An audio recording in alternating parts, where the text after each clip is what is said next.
பல்பி tamarind சேனலுக்கு நான் உங்களை வர வைக்கிறேன். இன்றைக்கி நம்ம பூசணிக்காய் சூப் எப்படி பண்ணுறதுன்னு பார்க்கலாம். இதுக்கு தேவையானது பூசணிக்காய் 1/2 kg, உருளைக்கிழங்கு எவ்வளோ தேவையோ அவ்வளோ எடுத்துக்கோங்க, 3 பூண்டு பல், வெண்ணெய், நெய், எண்ணெய் 2 டீஸ்பூன், 1 தக்காளி,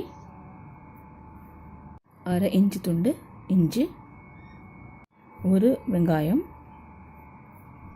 எல்லாத்தையுமே சின்ன சின்னதாக நறுக்கிக்கோங்க. Ajinomoto salt 1 teaspoon, sugar 1 teaspoon, salt 1 teaspoon, வெள்ளை மிளகு பொடி இல்லை கருப்பு மிளகு பொடி 1 டீஸ்பூன், 2 டேபிள் ஸ்பூன் கார்ன்ஃப்ளவர் மாவு. பிரெட்டு துண்டை நல்லா எண்ணெயில் வறுத்து எடுத்து வச்சுக்கோங்க. கொத்தமல்லி தழை பொடிசாக நறுக்குனது. ஒரு ப்ரெஷர் குக்கரை எடுத்து அது 2 ஸ்பூன் நெய் இல்லை 1 ஸ்பூன் பட்டர் யூஸ் பண்ணி எல்லா காய்கறியும் நறுக்கி வச்சுருக்கோம் இல்லையா, அதை போட்டு நல்லா வதக்குங்க. ஒரு 5 நிமிஷம் நல்லா வதக்குனதுக்கப்புறம் அதுக்கு அந்த காய்கறி முழுகிற அளவுக்கு தண்ணி ஊற்றி அதை நம்ம ப்ரெஷர் குக் பண்ண போகிறோம். ஒரு விசில் வர வரைக்கும் வெயிட் பண்ணுங்கள். அதுக்கப்புறம் நம்ம அதை சிம் பண்ணி ஒரு 5 நிமிஷம் வேக விடுவோம். அதுக்கப்புறம் அதை ஆஃப் பண்ணிடலாம். அதுக்கப்புறம் ஆவி போனதுக்கப்புறம் அந்த குக்கரில் காய்கறியெல்லாம் தண்ணியோடு இருக்கும். அதை நம்ம ஒரு பாத்திரத்தில் வடிகட்டி அந்த காய்கறிகளை மாத்திரம் ஆறினதுக்கப்புறம் மிக்சியில் போட்டு நல்லா அரைச்சிக்கணும். அந்த அரைச்ச விழுதையும் அதே பாத்திரத்தை திரும்பி ஆட் பண்ணிவிட்டு அதுதான் சூப்பு. அதை நம்ம கொதிக்க வைக்க போகிறோம். கொதிக்க வைக்கும் போது அதுக்கு வேணுங்கிற சால்ட்டு, பெப்பர் எல்லாம் போட்டு அது கொதிக்க வச்சு அப்புறம் சுட சுட சூப்பை நம்ம பரிமாற போகிறோம். ஸோ நம்ம இப்போ ஃபஸ்ட்டு நெய் ஊற்றி காய்கறி போட்டு வதக்க போகிறோம். ஒரு 5 மினிட்ஸ் வதக்கலாம். இந்த இடத்துல நம்ம நெய் யூஸ் பண்ணலாம். ஆக்சுவலி பட்டர் தான் ஃபஸ்ட் ப்ரிஃபரன்ஸ். பட்டர் இல்லாதவங்க நெய் யூஸ் பண்ணுறோம். அப்படி நெய்யும் அதுவும் வீட்டில் இப்போ இல்லை அப்படிங்கிற சுச்சுவேஷனில் ஆயில் யூஸ் பண்ணிக்கலாம், ஒன்றும் தப்பு இல்லை. ஆனால் ஆயில் என்ன பண்ணோன்னா வதக்கிறதுக்கு வசதியாக தான் இருக்கும், ஆனால் டேஸ்ட்டுங்கிற இடத்துல கொஞ்சம் கம்மியாக போயிடும். ஸோ அது ஒரு விஷயந்தான். ஆனால் ஒரு ரெகுலர் சூப்புக்கெல்லாம் நம்ம போய் நெய்யோ பட்டரோ வாங்கிட்டு இருக்க முடியாது. வீட்டில் இருந்தால் தான் அதெல்லாம் நம்ம பண்ண முடியும். ஸோ எப்போ இருக்கோ அப்போ பண்ணி பார்த்துக்கோங்க. அதுக்கப்புறம் ஒரு 5 நிமிஷம் வதக்கினதுக்கப்புறம் அது காய்கறிலாம் முழுகிற மாதிரி தண்ணி ஊற்றிட்டு அந்த தண்ணியில் அது நல்லா முழுகின மாதிரி ஊற்றிட்டு அதை ப்ரெஷர் குக் பண்ணிடலாம். ஒரு கலரி விட்டுருங்க. அதுக்கப்புறம் ப்ரெஷர் குக் பண்ணிவிட்டு ஒரு 5 தட் இஸ் ஃபுல் விசில் வரத்துக்கு மேக்ஸிமம் நெருப்பு வச்சு ஃபுல் ஒரு விசில் வந்ததுக்கப்புறம் சிம் பண்ணி 5 நிமிஷம் வேக வச்சு எடுத்துக்கோங்க. இப்போ சூப்பு வெந்தாச்சு. குக்கர் நம்ம ஆஃப் பண்ணியாச்சு. ஆற விடலாம். எல்லா காய்கறியும் நம்ம எந்த பாத்திரத்தில் சூப் வைக்க போகிறோமோ அதில் வடிகட்டி எடுத்துக்கலாம். வடிகட்டினா காய்கறி மாதிரி நின்றுக்கும், அதுக்குள்ளே இருக்கிற சூப் தண்ணியெல்லாம் அதில் போயிடும். இந்த காய்கறிகளை நம்ம ஆறினோன்னு மிக்சியில் நல்லா அரைச்சி விழுதாக்கி அதுவும் இந்த சூப் தண்ணியிலே ஆட் பண்ணிக்க போகிறோம். ஸோ அதுதான் பேசிக் சூப். அதில் நம்ம தேவையான உப்பு, சுகர், அஜினமோட்டோ சால்ட் எல்லாம் ஆட் பண்ணி அதுக்கு ஃப்ளேவர் கொடுக்க போகிறோம். ஸோ இப்போ ஆறியாச்சு. இதை நம்ம எடுத்து மிக்சியில் போட்டு அரைக்க வேண்டியதான்.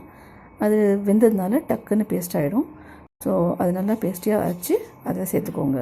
சூப்போட அந்த பாத்திரத்தில் சேர்த்துக்கோங்க. ஸோ நம்ம அரைச்சாச்சு. அது நல்லா பேஸ்டியாக ஆகிடுச்சு. அதுக்கப்புறம் நம்ம அதில் ஆட் பண்ணிக்க போகிறோம். அதோட இந்த சூப் பேசிக் சூப்பு ரெடி ஆகிடும். ஸோ இப்போ நம்ம அந்த கலவையும் அந்த சூப் தண்ணியும் சேர்த்து வச்சு சுவைக்கிறோம்.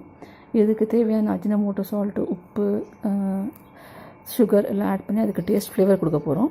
அதுக்கப்புறம் கார்ன்ஃப்ளவர் மாவு சேர்த்து அதுக்கு திக்னஸ் கொடுக்க போகிறோம். இந்த சூப் உங்களுக்கு பத்தல அப்படி இன்னும் கொஞ்சம் தேவைப்படுதுன்னா தண்ணி ஊற்றி சரி பண்ண பார்க்கலாம். அப்போ ஃப்ளேவர் நிறையா ஊற்றி தண்ணி ஊற்றி ஃப்ளேவர்ஸ் வீணாக போகுது அப்படின்னு நினச்சிங்கன்னா, ரசம் மாதிரி ஆக போகுதுன்னு நினச்சிங்கன்னா அப்போ வேண்டாம்.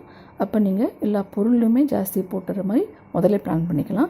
ஏன்னா நம்ம வீட்டில் எவ்வளோ மெம்பர் இருப்பாங்க நம்மளுக்கே தெரியும். இது பத்துமா பத்தாதுன்னு அதுவும் நம்மளுக்கு தெரியும்.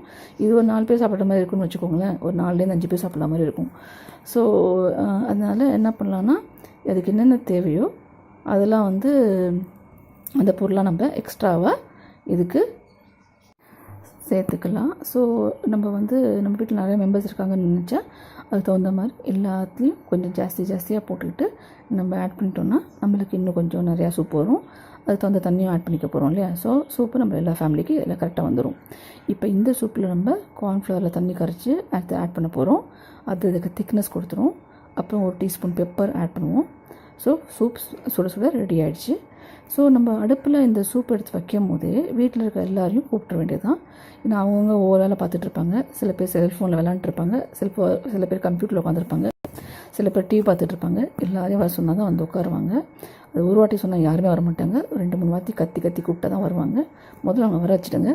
அதுக்கப்புறம் இதை அடுப்பில் வச்சு சுட வச்சு பவுல்லாம் ரெடி பண்ணி வச்சு எல்லாத்துலேயும் சூப் ரெடி பண்ணதுக்கப்புறம் ஊற்றி இந்த ப்ரெட்டு துண்டுகள்லையும் கொத்தமல்லியும் அது மேலே தூவி கொடுத்துருங்க. அப்போ ப்ரெட் துண்டுலாம் இல்லைன்னா ஓமப்பொடி இல்லை ஏதாவது வத்தல் அப்பளம் ஏதோ ஒன்று கிறிஸ்பாக மிளகாக்கட்டை அதை கொஞ்சம் நல்லா வறுத்து ஏதோ ஒன்று எடுத்து கொடுத்துருங்க.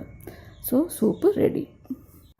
ப்ரெட்டு துண்டுகள், கொத்தமல்லி தழை, உப்பு மிளகு, சூப் ஸ்டிக்ஸு, வேர்க்கடலை இல்லை வத்தல் அப்பளம் எல்லாத்தையும் பக்கத்தில் வச்சுட்டு இதெல்லாம் பரிமாறுங்க. யார் யாருக்கு என்ன தேவையோ அதை அவங்க அதில் போட்டுக்கிட்டு சாப்பிட்டுப்பாங்க. பல்பி டேமரிண்ட் சேனலில் இது வரைக்கும் பார்த்ததுக்கு ரொம்ப நன்றி. இனிமேலும் பாருங்கள். சுவையான டேஸ்டியான சூடான பூசணிக்காய் சூப் ரெடி.